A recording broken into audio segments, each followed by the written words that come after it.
എന്ന് അദ്ദേഹത്തെ വിളിക്കാൻ പറ്റില്ല. എന്ന് മാത്രമേ അദ്ദേഹത്തെ അഭിസംബോധനം ചെയ്യാൻ പറ്റുകയുള്ളൂ. കേണൽ സോഫിയ ഖുറൈശി ഭീകരവാദികളുടെ സഹോദരിയാണെന്നാണ് മധ്യപ്രദേശ് മന്ത്രി പറഞ്ഞത്. എന്താണ് അയാളുടെയൊക്കെ ഉള്ളിലുള്ളൊരു വിഷം? എന്താണ് അയാളൊക്കെ മന്ത്രി, ഒരു രാജ്യത്തിന്റെ, ഒരു സംസ്ഥാനത്തിന്റെ മന്ത്രിയാണ്. അദ്ദേഹത്തിന്റെ ഒക്കെ ഉള്ളിലുള്ള, അദ്ദേഹത്തിന്റെ നാട്ടിലുള്ള വോട്ടർമാരോട് അദ്ദേഹത്തിനുള്ള വിദ്വേഷം എത്രത്തോളമാണെന്ന് ഇതിൽ നിന്ന് നമുക്ക് മനസ്സിലാക്കാം. ആരാണ് സോഫിയ ഖുറൈശി?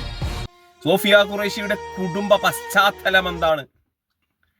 ഇന്ത്യക്ക് വേണ്ടി ഇന്ത്യൻ ആർമിക്ക് വേണ്ടി പുലികളെ പടച്ചിറക്കുന്ന ഒരു കുടുംബമാണ് സോഫിയ ഖുറൈശിയുടെ കുടുംബം. ഇന്ത്യ കണ്ടതിൽ വെച്ച് ഏറ്റവും ടോപ്പ് ലേഡീസ്, ഏറ്റവും ധീരവനിതകളിൽപ്പെട്ട ഒരു ധീരവനിതയാണ് സോഫിയ ഖുറൈശി. ആ സോഫിയ ഖുറൈശിയെ കുറിച്ചാണ് BJP മന്ത്രി അദ്ദേഹം എന്ന് അദ്ദേഹത്തെ വിളിക്കാൻ പറ്റില്ല. എന്ന് മാത്രമേ അദ്ദേഹത്തെ അഭിസംബോധനം ചെയ്യാൻ പറ്റുകയുള്ളൂ. എന്താണ് പഹൽഗാമിലൂടെ പാകിസ്ഥാൻ ഇന്ത്യക്കെതിരെ ചെയ്തത്? നമ്മുടെ 28ഓളം സഹോദരന്മാരെ വെടിവെക്കുമ്പോൾ അവർ ചോദിക്കുകയാണ്, തങ്ങൾ മുസ്ലിമാണെങ്കിൽ അവരെ വെറുതെ വിടുക, അല്ലാത്തവരെ വെടിവെച്ചു കൊല്ലുക. അതിൽ നിന്നും ആ പച്ച നായിന്റെ മക്കൾ, പാകിസ്ഥാൻ നായിന്റെ മക്കൾ എന്താണ് അതിൽ നിന്നും കണ്ടത്? അവർക്ക് അതിൽ നിന്നും കിട്ടേണ്ടിയിരിക്കുന്നത് ഇന്ത്യയിൽ വെച്ചുകൊണ്ട് ഒരു ആഭ്യന്തര കലഹം, ഹിന്ദു മുസ്ലിം തമ്മിലടിയാണ് അവർ അതിൽ നിന്നും ഉദ്ദേശിക്കുന്നത്. ഹിന്ദു മുസ്ലിം തമ്മിലടിയാണ് അവർ അതിൽ നിന്നും ഉദ്ദേശിക്കുന്നത്. എന്താണോ പച്ച നായിക്കാട്ടങ്ങൾ ചിന്തിക്കുന്നത് അത് ഇവിടെ അവർ അനുകരിച്ചു കൊടുക്കുകയാണ്. അവർക്ക് വേണ്ടത് ഇന്ത്യയെ ഒരു രൂപ പോലും മുടക്കാതെ ഇന്ത്യയെ ഒരു ചോരക്കളമാക്കണം. അതിന് ഏറ്റവും വലിയ ആയുധമാണ് വർഗീയത. അത് ഇവരെ പടച്ചിടാൻ ശ്രമിച്ചു. അത് തടയേണ്ട മന്ത്രിമാർ പോലും ഇതിനെക്കുറിച്ച് കൊണ്ട് പറയുന്നത്, ഇതിനു വേണ്ടി പിന്നിൽ പ്രവർത്തിച്ച ഇന്ത്യ കണ്ട ഏറ്റവും വലിയ ധീരവനിതകൾപ്പെട്ട ഒരു ധീരവനിതയായ സോഫിയ ഖുറൈശി ഭീകരവാദികളുടെ സഹോദരിയാണെന്നാണ് അദ്ദേഹം പറഞ്ഞത്. അദ്ദേഹം അന്ന് വീണ്ടും തൊള്ളയിൽ വരുന്നു, ഒരു മന്ത്രിയായി പോയില്ലേ. ബട്ട് ആയിന്റെ മോൻ കള്ളപ്പാന്നി സുവറ് അല്ലാതെ എന്താ ഓനെ പറയാ?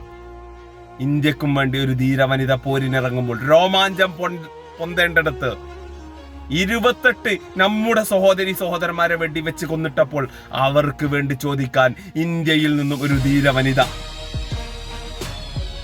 ഇന്ത്യയിൽ നിന്നും, അതിൽ മുസ്ലിമെന്ന് ഹിന്ദുവെന്നുമില്ല, ഇന്ത്യൻ ആർമി പാകിസ്ഥാനിൽ പോയി ഭീകര കേന്ദ്രങ്ങൾ അടിച്ചിട്ടപ്പോൾ രോമം പൊന്തേണ്ടിടത്ത് അവർക്ക് അപ്പോഴും വിഷമാണ് ഉള്ളിൽ വരുന്നത്, വിഷമാണ്. ഇന്നും അദ്ദേഹം മന്ത്രിയായി തുടരുന്നു എന്നുള്ളത് ഇന്ത്യയുടെ ഏറ്റവും ലോകരാജ്യങ്ങൾക്ക് മുമ്പിൽ തലകുനിക്കേണ്ടിയിരിക്കുന്നു. എന്താണ് അദ്ദേഹത്തിന്റെ ഒക്കെ മോട്ടീവ്? ഇവിടെ തമ്മിൽ തല്ലിച്ച് ഇന്ത്യയുമായി നേരിട്ട് യുദ്ധം ചെയ്ത് ജയിക്കില്ല എന്നുറപ്പുള്ള പച്ചപ്പട്ടാളം, പച്ച നായ്ക്കൾ, പാകിസ്ഥാനി പച്ചകൾ, അവർ ഇന്ത്യയെ അവർ വന്ന് 14 പേരെ വിട്ടയച്ച് പാവപ്പെട്ട ജനങ്ങളുടെ നേരെ, നിരായുധരായ ജനങ്ങളുടെ നേരെ വെടിവെച്ചിട്ടുണ്ടെങ്കിൽ, എന്നിട്ടവർ കടന്നു കളഞ്ഞിട്ടുണ്ടെങ്കിൽ അവരുടെ ഉദ്ദേശം ഇവിടെ ഒരു വർഗീയ ലഹളയാണ്.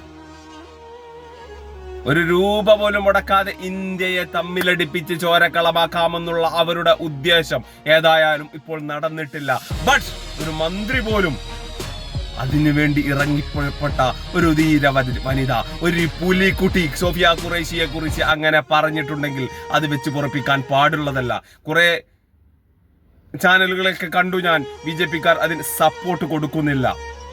കുറെ എല്ലാത്തിലും ഉണ്ടാവുമല്ലോ നല്ല ആളുകൾ, അവർ അതിനെ സപ്പോർട്ട് ചെയ്തിട്ടില്ല. ബട്ട് അദ്ദേഹം ഇന്നും മന്ത്രിസ്ഥാനത്ത് തുടരുന്നുവെങ്കിൽ അത് നമ്മുടെ രാജ്യത്തിന് തീരാക്കറയായിരിക്കും. ആ പാവപ്പെട്ട ആ ധീരവനിത, ആ നിഷ്കളങ്കയായ ഇന്ത്യക്ക് വേണ്ടി തന്റെ ജീവൻ സമർപ്പിച്ച ആ സോഫിയ ഖുറൈശി അവസാനം വീഡിയോ വരെ ചെയ്യേണ്ടി വന്നു.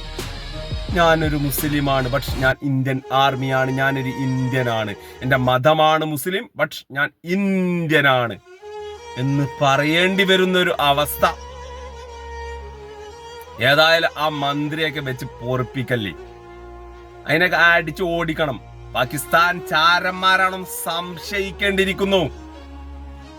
എന്താ ഇതൊക്കെ? ഇവിടെ അവർ എന്താണോ ഉദ്ദേശിക്കുന്നത് ഇവിടെ നടക്കണം. ഹിന്ദു മുസ്ലിം വേർതിരിച്ച് തമ്മിലടിപ്പിച്ച് ഇന്ത്യ ഒരു ചോരക്കളമാക്കി, ഒരു സമാധാനമില്ലാത്ത ഒരു രാഷ്ട്രമാക്കി മാറ്റാൻ ഈ പച്ച പട്ടാളക്കാർ ശ്രമിക്കുമ്പോൾ അതിന് കുടപിടിക്കാൻ നമ്മുടെ നേതാക്കന്മാർ ശ്രമിക്കുമ്പോൾ സങ്കടം ഉള്ളിൽ നിന്നുള്ളത് കൊണ്ട് മാത്രമാണ് ഈ വീഡിയോ ചെയ്തത്. ഏതായാലും ഇങ്ങനെയൊക്കെ പറയുന്നവർക്ക് തക്കതായ ശിക്ഷ ലഭിക്കണം. ഇന്ത്യക്ക് വേണ്ടി മനസ്സും ജീവിതവും കുടുംബവും അർപ്പിച്ച സോഫിയ ഖുറൈശി പോലുള്ള ധീര വനിതകൾ അവിടെ ഹിന്ദുവെന്നോ മുസ്ലിമെന്നോ ക്രിസ്ത്യനെന്നോ ഒന്ന് പറയാതെ ഇന്ത്യൻ ആർമി എന്ന് പറഞ്ഞ് ചേർത്ത് പിടിച്ച് അവരെ അനുമോദിക്കേണ്ടി ഇരിക്കുന്ന സമയത്ത് തീവ്രവാദികളുടെ സഹോദരി എന്ന് പറഞ്ഞ അദ്ദേഹമൊന്നും ഒരു മന്ത്രിസ്ഥാനത്തല്ല, ജയിലിൽ കിടക്കണം. കേസെടുത്ത് മധ്യപ്രദേശ് ഹൈക്കോടതിക്ക് ബിഗ് സല്യൂട്ട്. സ്വമേധയാ കേസെടുത്ത മധ്യപ്രദേശ് ഹൈക്കോടതിക്ക് സല്യൂട്ട്.